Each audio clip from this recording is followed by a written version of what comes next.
know y'all want us to be mad, but I'm just not.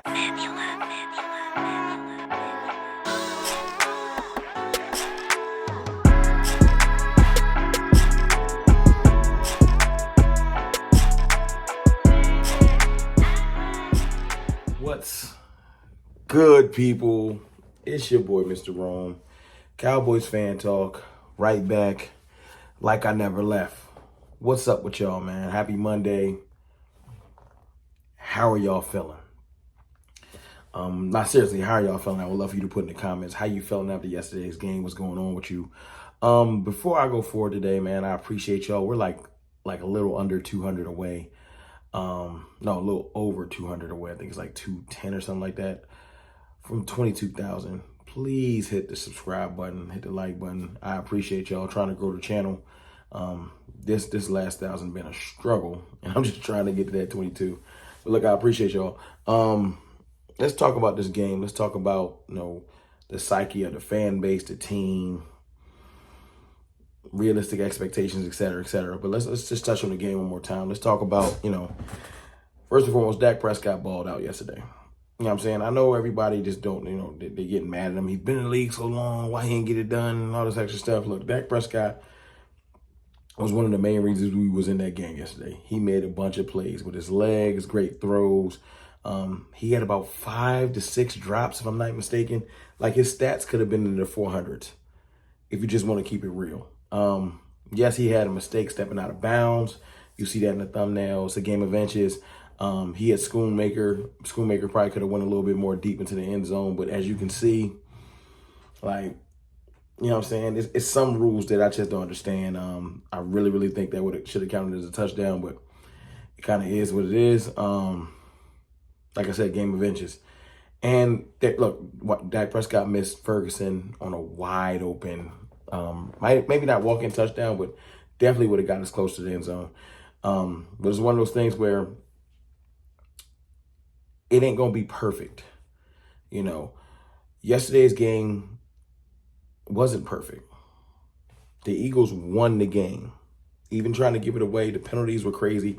A lot of holdings that weren't called. They picked up a flag that I'm still confused about, or a hands to the face call. Phantom call on Gilmore.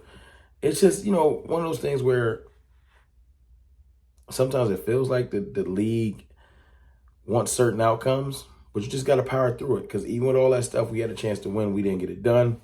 Salute to the Eagles, 8-1. That's cool. But let me talk about a couple of things that just kind of stuck out to me for our team overall. First and foremost, all 3 sides of the ball, special teams, offense, defense, had moments that really could have just took us further. Let's start with the offense, as we've been talking about it. One, we don't have a running game. Dak Prescott's out there fighting with his arm tied behind his back, basically. We are one-dimensional as offense. Now, that one dimension has been balling because Dak Prescott's stats have been looking great. Like, seriously. Last 3 games, playing phenomenal, playing top 5 quarterback in the league. You can't really tell me no different. You know what I'm saying? And you can't just say it's very weak competition. The Rams and the Eagles have pretty decent defenses, although the Eagles have a horrible back end. You can't tell me no different. That pass rush is legit, though. You know what I'm saying? And like I said, can't take nothing away from them. They won the game, but we needed to score one more time in the red zone. The Schoonmaker play sticks out to me. Because that was a failed attempt, but we just needed to get that ball in. And I think it's one of those things where we don't trust our running game. It makes us so one-dimensional down in the red zone that people understand what we're trying to do, and it makes it harder to score. We need a legitimized look. I love Tony Pollard, but we got to figure out a way to balance this offense. I don't know what's going on. I don't know if you need to start using other players.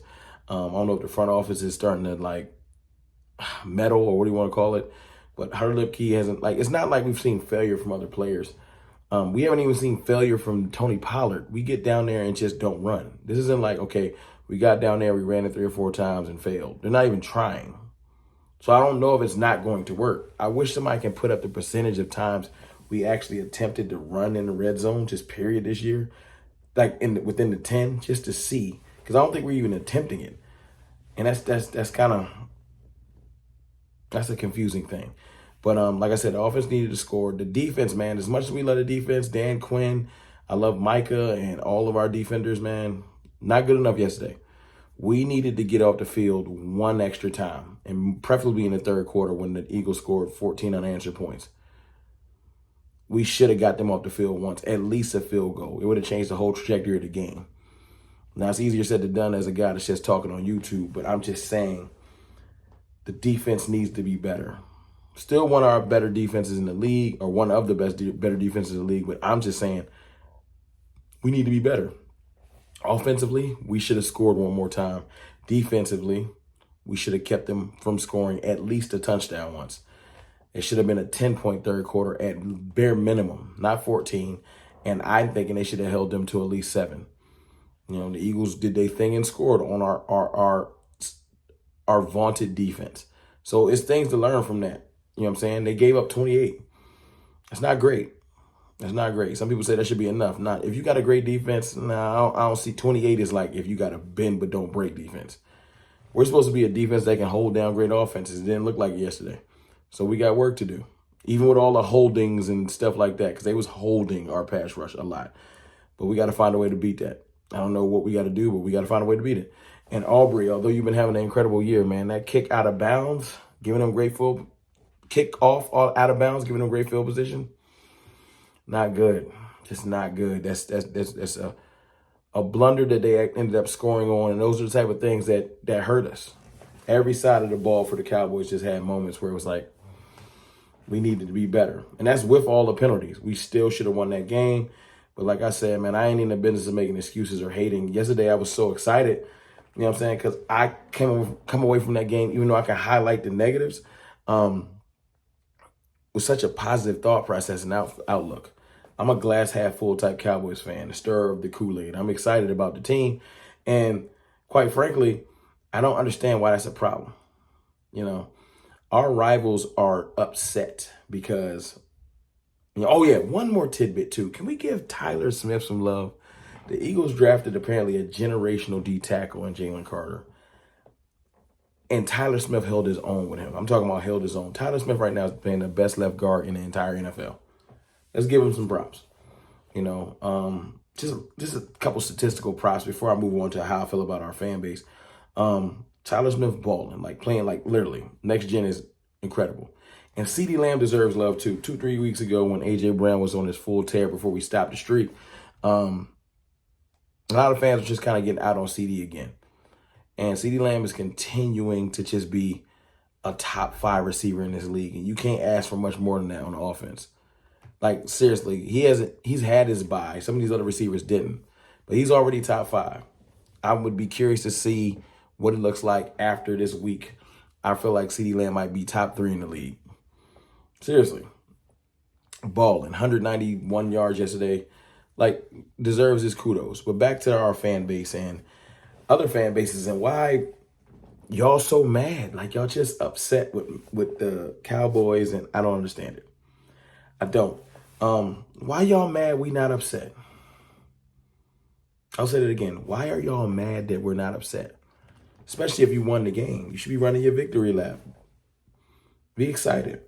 See, the biggest problem with our rivals, especially Eagles fans, is y'all want to demoralize the Cowboys.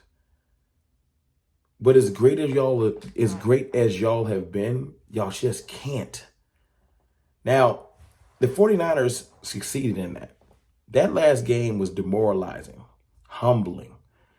What y'all did yesterday does not humble my team. It makes us more hungry. We can't wait for that next matchup. And it makes y'all sick that we walking around beating our chest like we'll see y'all again instead of being like saddened. We watched our quarterback dice y'all secondary up. We watched our pass rushers, although being held all game, still get home. We watched them beat players like Lane Johnson that's supposed to be unbeatable. We've seen a lot of great things. A lot of great things. And I just don't understand why y'all think.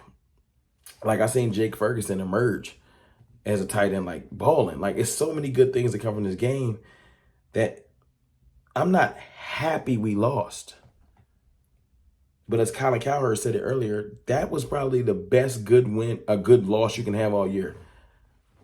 And I was surprised because Colin Cowherd hates the Cowboys. He loves to hate on us. But yeah, it was a good loss. Now let's not have no more good losses. Let's handle our business. You know what I'm saying? Because the next 3 weeks are very important. Last time we got into one of these next 3 weeks should be all wins thing. We lost to the Cardinals. So we need to pay attention to every team. New York, although they have lost Daniel Jones for the year and Tyrod Taylor's on IR, that means that it's just more dangerous and unpredictable. I'm looking forward to all kinds of just unpredictability in this next game. Because, you know what I'm saying, their will are probably easily broken, but they're going to come out trying to do all kinds of crazy stuff. Same thing with the Panthers and the same thing with Washington. So we just need to be on our own point. But look, I'm not as saddened or depressed or out on the team. It's just me. Maybe I'm different, and that's fine. I'm okay with being different. I'm okay with standing alone. I don't need everybody to validate my thoughts. The Cowboys are a great team. 2 of our major games this year, we just have come up short. Now, if we go through this last stretch and we lose all of the games and we end up like 9-7 or whatever, 9-8, you know what I'm saying? Then y'all can come tell me I'm wrong and horrible and I don't know what I'm talking about. I just don't see that happening. If that was the best team in the league, we went toe-to-toe with them. And I ain't leave that, you know what I'm saying? I ain't leave that ring with my head down. I left that ring like sign the papers for the rematch. It's your boy, Mr. Rome.